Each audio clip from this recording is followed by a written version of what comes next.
Hello दोस्तों, मैं हूं Akashdeep Verma. Hindi voice notes YouTube channel में इंडियन ज्योग्राफी के इस 28 राज्यों की सीरीज में आपका स्वागत है। दोस्तों, आप भी इस सीरीज का हिस्सा बन सकते हैं हमारे चैनल हिंदी वॉइस नोट्स को सब्सक्राइब करके। दोस्तों, आज के इस क्लास में हम लोग उत्तर प्रदेश के बारे में पढ़ेंगे। तो चलिए आज का क्लास स्टार्ट करते हैं। देखिए, उत्तर प्रदेश का गठन हुआ था अप्रैल 1937 को संयुक्त प्रांत के रूप में। उत्तर प्रदेश का गठन हुआ था अप्रैल 1937 को संयुक्त प्रांत के रूप में। उसके बाद 24 जनवरी 1950 को इसका नाम संयुक्त प्रांत से बदलकर उत्तर प्रदेश रखा गया। 24 जनवरी 1950 को इसका नाम संयुक्त प्रांत से परिवर्तन करके उत्तर प्रदेश रखा गया। ठीक है।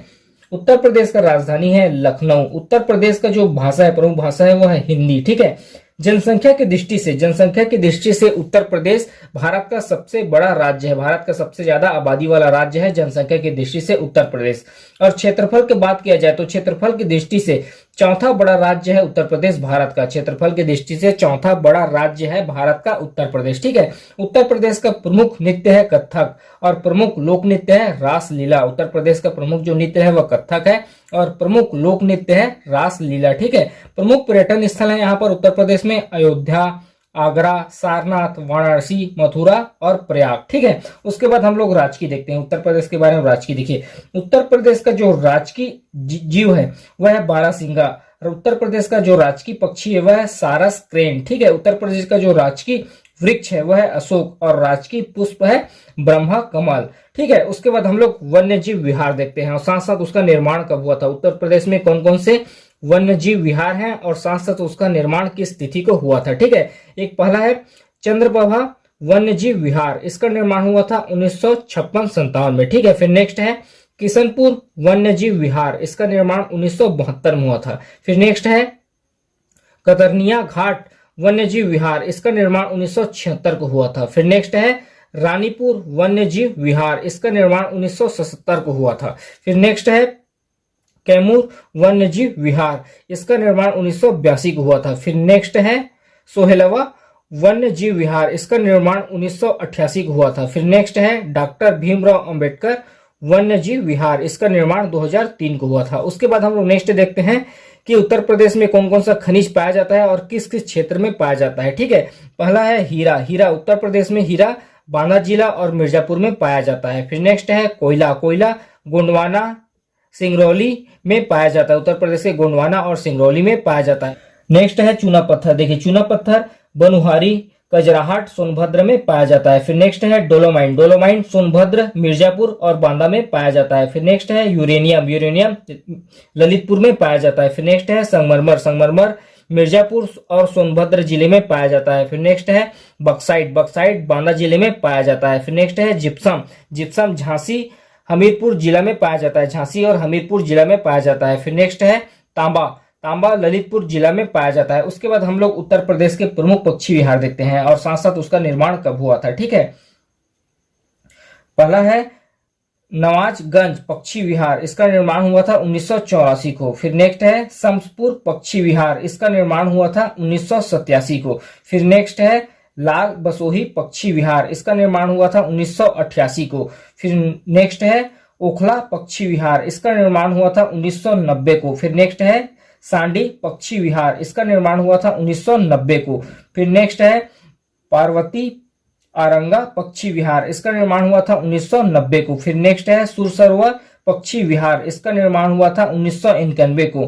फिर नेक्स्ट है सुरहताल पक्षी विहार। इसका निर्माण भी 1991 को हुआ था। उसके बाद हम लोग उत्तर प्रदेश के जो प्रमुख शहर है और वह किस नदी के किनारे बसा हुआ है उसको देखते हैं। ठीक है। देखिए, प्रयागराज। प्रयागराज गंगा, यमुना और सरस्वती नदी के किनारे बसा हुआ है। यहाँ पर क्या है, प्रयागराज में त्रिवेणी संगम होता है गंगा, यमुना और सरस्वती का। ठीक है। फिर नेक्स्ट है लखनऊ। लखनऊ के बीचों बीच से गोमती नदी निकला हुआ है। फिर नेक्स्ट है राजघाट। राजघाट गंगा नदी के किनारे बसा हुआ है।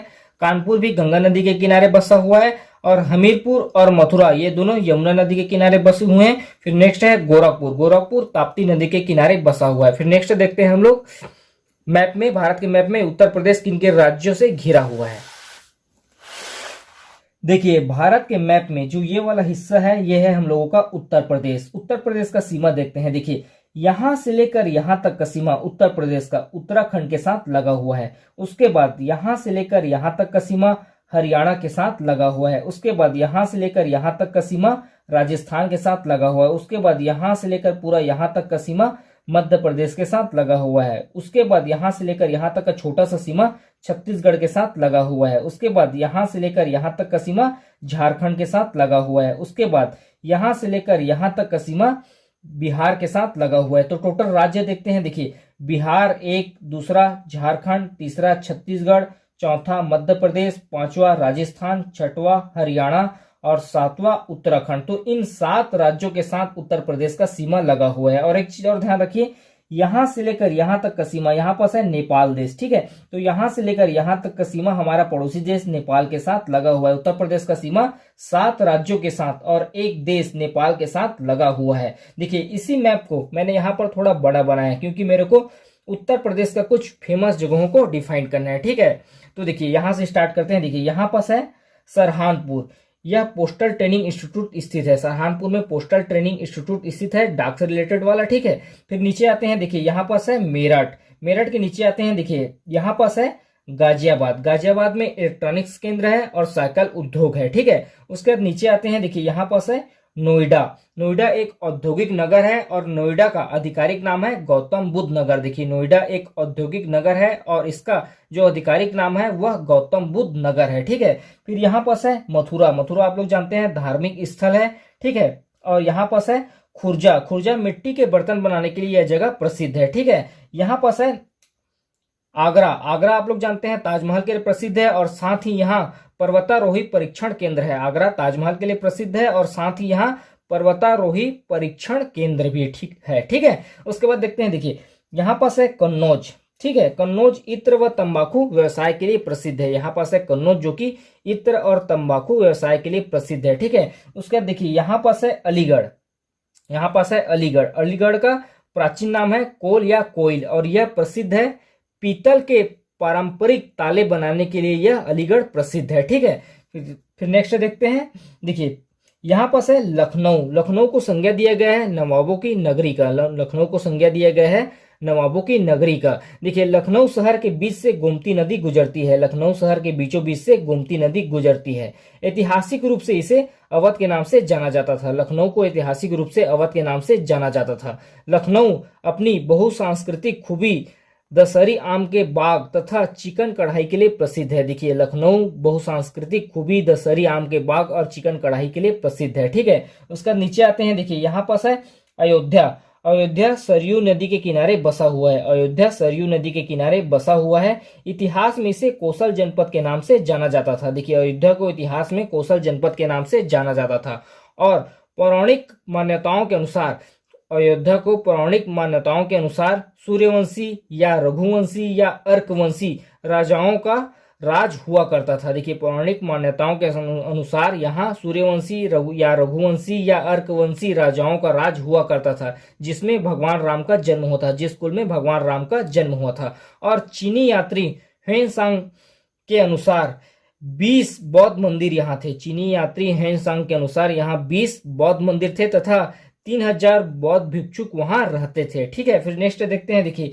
यहाँ पास है वाराणसी, ठीक है। इसी को ही कहा जाता है बनारस और काशी, इसी को ही कहा जाता है। देखिए यहाँ स्थित है काशी विश्वनाथ मंदिर और वाराणसी को संबोधित किया जाता है मंदिरों का शहर, भारत की धार्मिक राजधानी, भगवान शिव की नगरी, दीपों का शहर और ज्ञान नगरी, इन सब नामों से इसे संबोधित किया जाता है। मंदिरों का शहर, भारत का धार्मिक राजधानी, भगवान शिव की नगरी, दीपों का शहर और ज्ञान नगरी के नाम से संबोधित किया जाता है, ठीक है।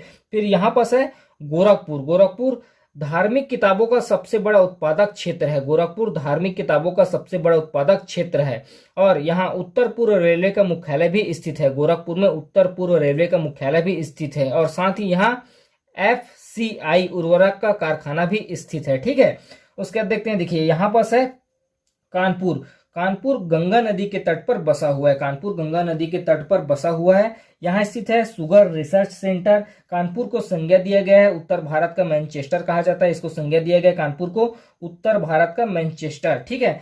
सूती वस्त्र और कपड़ा उद्योग के लिए कानपुर प्रसिद्ध है। देखिए यूपी में सूती वस्त्र और कपड़ा उद्योग के लिए कानपुर प्रसिद्ध है और इसे प्रदेश का औद्योगिक राजधानी भी कहा जाता है। कानपुर को प्रदेश का औद्योगिक राजधानी भी कहा जाता है, ठीक है। उसके बाद देखते हैं, देखिए यहाँ पास है इलाहाबाद, इलाहाबाद का भी जो वर्तमान नाम है वह प्रयागराज है। ठीक है, यहाँ इलाहाबाद में कुंभ का मेला लगता है जो कि 12 वर्ष में एक बार लगता है। ठीक है, यही है त्रिवेणी संगम, यहाँ 3 नदियों का संगम है जिसे त्रिवेणी संगम कहा जाता है, जिसमें गंगा, यमुना और सरस्वती इन 3 नदियों का संगम है। ठीक है, उत्तर वैदिक काल में कौशाम्बी नाम से इसे जाना जाता था। देखिए, प्रयागराज को उत्तर वैदिक काल में, प्रयागराज या इलाहाबाद को उत्तर वैदिक काल में कौशाम्बी के नाम से जाना जाता था। और एक फेमस और शहर है फिरोजाबाद।